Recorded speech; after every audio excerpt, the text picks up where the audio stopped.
by Minister.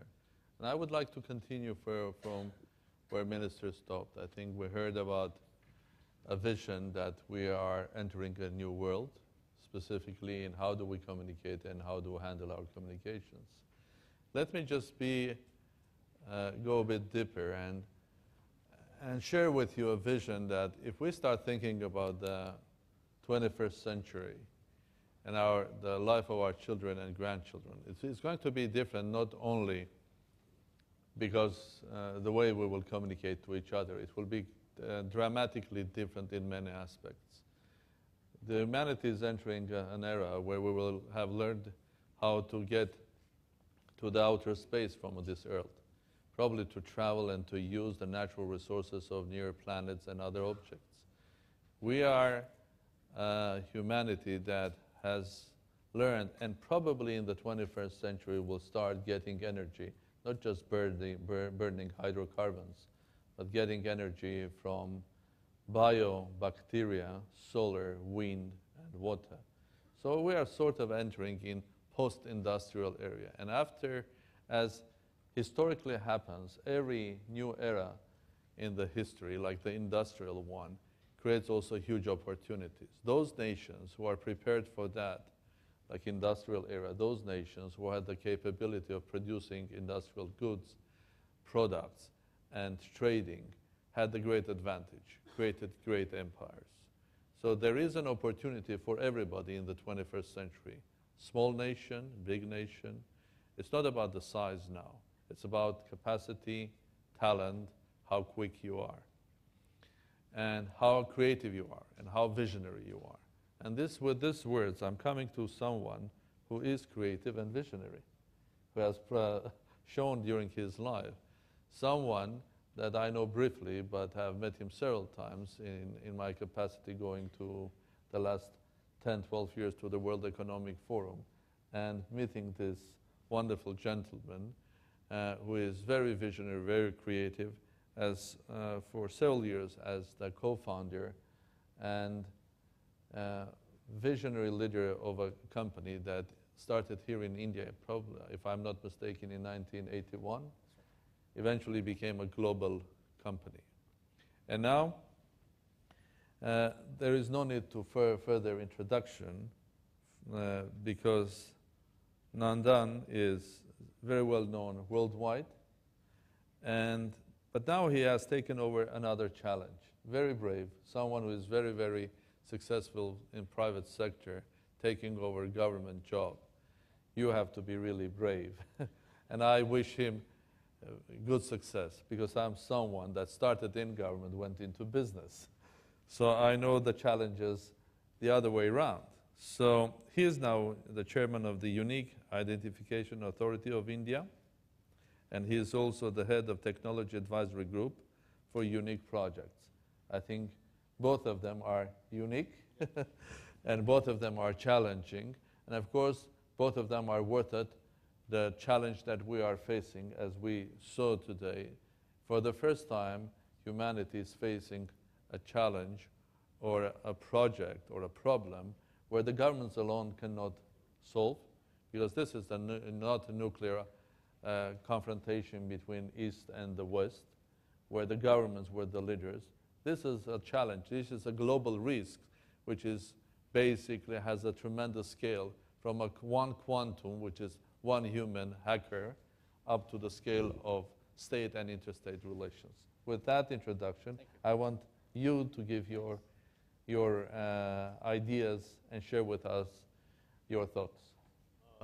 Thank you, Arman, and it's really a great pleasure and privilege to be here at this very important conference on cybersecurity organized by the EastWest Institute and their partners here, FICCI, NASCOM, and DSCI. When John mentioned to me a few months back about this conference, I was very positive about it, because I think it's a very timely conference bringing such a galaxy of international experts together. And I think when India is on the verge of really embarking on a truly digital society, I think the recommendation that will come from this conference will be extremely useful and relevant to what we're trying to do. I think, as Minister Sibal mentioned, there is a very ambitious plan of creating a digital society, so to speak.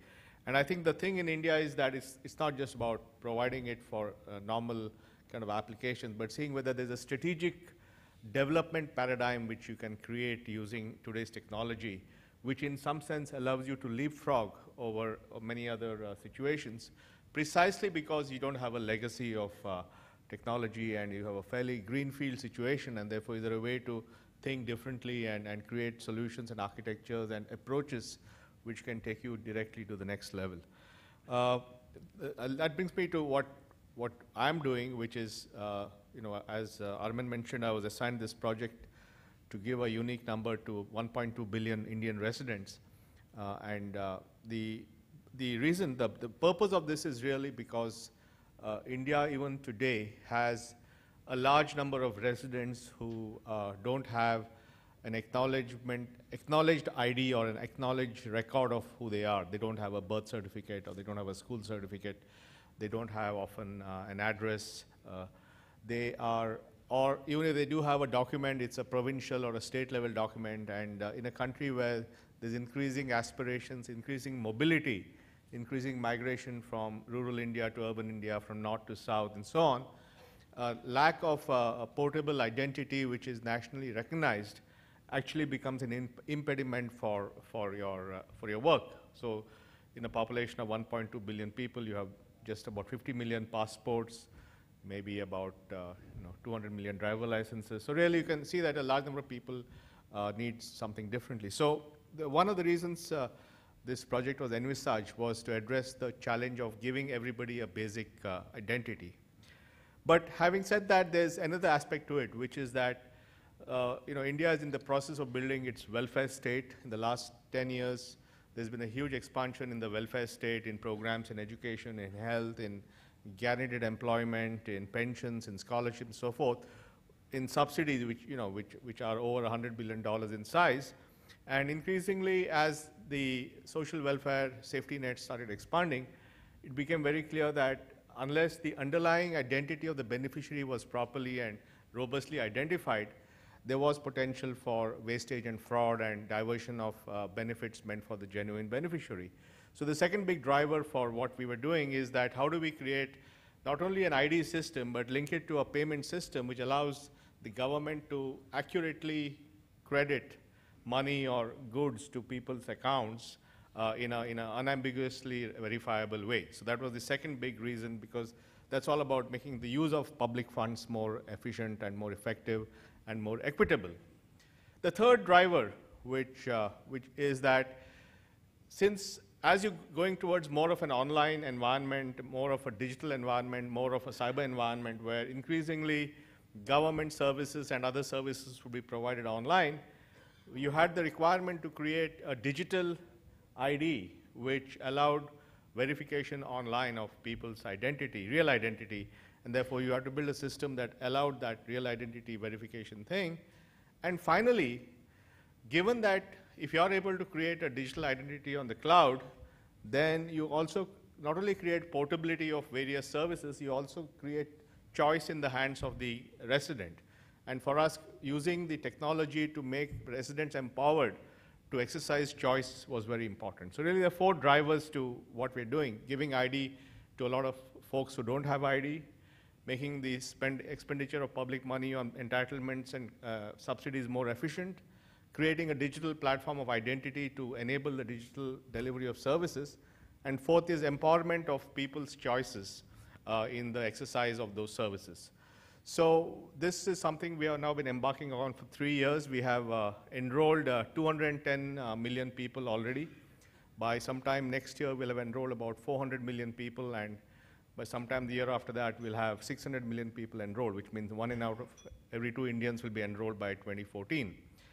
But the enrollment is done using biometrics. We have built already the world's largest biometric database.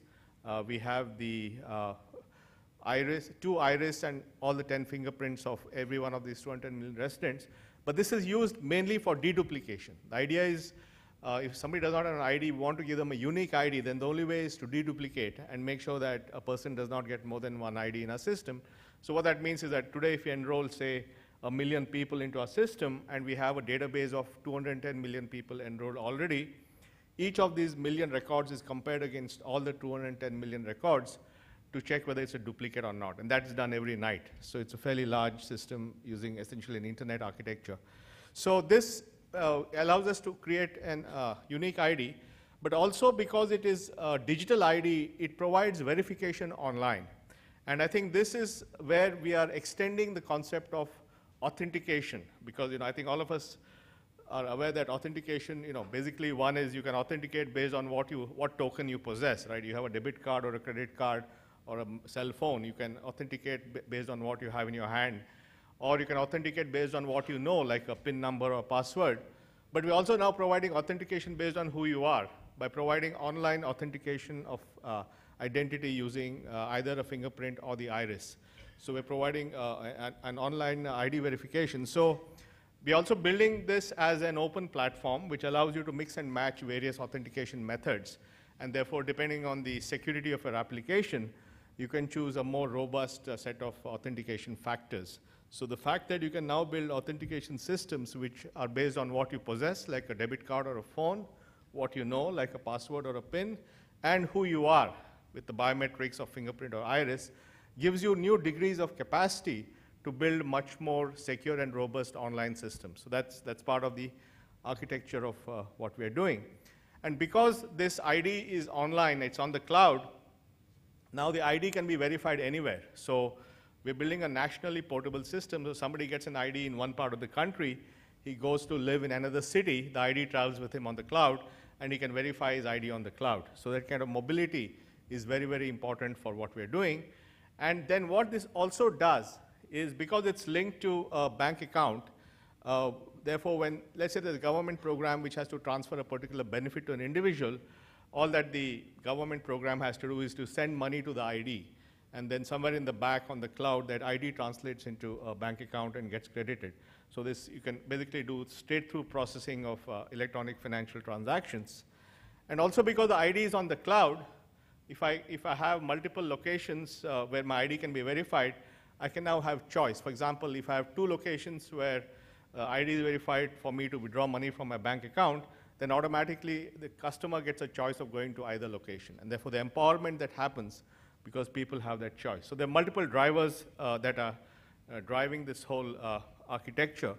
But I think this is something which increasingly depends on the kind of work that all of you do, because we are essentially trying to create an environment where everything is online, where real identity is verified online, where linked to that real identity is a bank account for transferring money. So all this means that we have to be very, very concerned about the security of this network, the security of the infrastructure, the reliability, the robustness, identity theft, data loss, privacy, all the other issues that we have to think about. And this is, across 1 billion people. So we really have to pay great attention to doing this right. So I think we are really very eager to learn from you and understand what are the possible things that should be done to take advantage of this whole thing. Because we see this ID system as an open architecture. And to me, the closest simile would be GPS, or the Global Positioning System, because the Global Positioning System, as you know, was designed in the US military in President Reagan, President Clinton, Star Wars, and all that. And fundamentally, it answered the lat long of a person's location, right, and the timestamp of that. And sometime in May of 2000, the Clinton administration put GPS into the civilian domain, give the same level of accuracy. And today, we have a very thriving global industry based on GPS, right? Whether it's navigating system for planes, inertial navigating systems, car navigating maps, maps on the internet, maps on your smartphone, location-based services. All these services emerge from answering a basic question, where am I? And that has now built this huge public and private industry. So the way we are architecting the ID system is that we are answering the question, who am I, on the cloud, and building it as a set of open APIs, which allow people to build applications on top of this infrastructure, and that those APIs are published. We have an ecosystem of partners who can use the ID services within our protocols. So what we hope is, even as we build the first set of applications, like using this ID for cash transfers and mobile number verification, all that, over the long term, we expect a very thriving public and private usage of this ID to build new and innovative applications that we could not have dreamt about. And therefore, it's basically creating an ecosystem of applications built on a common ID infrastructure, which is open and just answers the question, who am I, on the cloud. So I think this is something which we are very keen to develop, but we, as is fairly obvious to all of you, that making this infrastructure work, making sure it is acceptable, making sure there's no theft, making sure the privacy laws are observed, making sure it's secure, making sure there's no penetration of this system by anyone inimical to us. All these become very, very important as we increase our reliance on this digital infrastructure. So I think from our perspective, the cybersecurity angle is extremely critical for our future and our success. And I look forward for your recommendations on how we can do things even better. Thank you very much.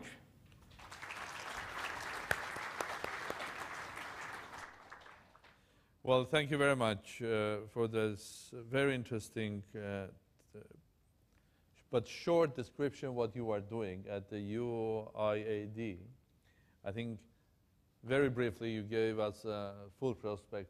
What is the challenge, what is the vision, and where you are going. But since we have a couple of minutes, can I just ask you a question, which is related probably to your second post, or which is you are the head of the Technology Advisory Group to unique projects. India has highly developed digital business, IT business, and because of that, it's also a country where a lot of challenges to the cyberspace could be created and are created. So there's a lot of cybercrime that could be born in this country. But it's also a place where a lot of solutions could be born. But on the other side, because what you are doing as well now, it is becoming more and more a huge market for IT, for cyber, and for cyber business, and also for cyber security business. So can you just describe shortly in a couple of minutes, what is this advisory group can do for those businesses who are related to cybersecurity to help them to be successful in India? Well, I think the issue is the same, which is that, and perhaps later on my colleague Mr. Satyanarayana will also talk about it. I think if you look at where it's going, I think more and more there's a realization that if you need to really address India's challenges, the challenge of scale, 1.2 billion people, the challenge of speed, you don't have years to pull this off. There's a challenge of diversity, because very diverse population and diverse set of thing. There's a challenge of mobility, how do you take care of people moving around? There's a challenge of a very federal governance architecture where there are multiple levels of government. So when you think of all these, and there's challenge of security, auditability, and so forth. The only way you can solve these things simultaneously is by building large-scale systems, and there's no other way to do this. But the moment you build those large-scale systems, then you have all the dependencies on security, malware, and all that stuff. So our focus in this tag-up report was really to look at how we can build large governance platforms. It was really to build governance platforms. Security. No. For example, one of the platforms that we are now working on is to create the backbone for the goods and service tax network, which allows essentially a streamlined way for national collection of goods and service tax. Another is to create the backbone for an expenditure information network, which allows you to track expenditure on government spending. So simply the idea is to create these large platforms which act as backbones for major government activity, either related to revenue or expenditure or service provisioning, and then provide them in an online world, and provide them, most importantly, in an extensible way, so people can build apps around it. So you can leverage the innovation of the private sector on top of a platform. So that required a new kind of organizational structure. It couldn't be done in the old way. And so what kind of structure is required to do that? That was the kind of stuff we focused on. Well, again,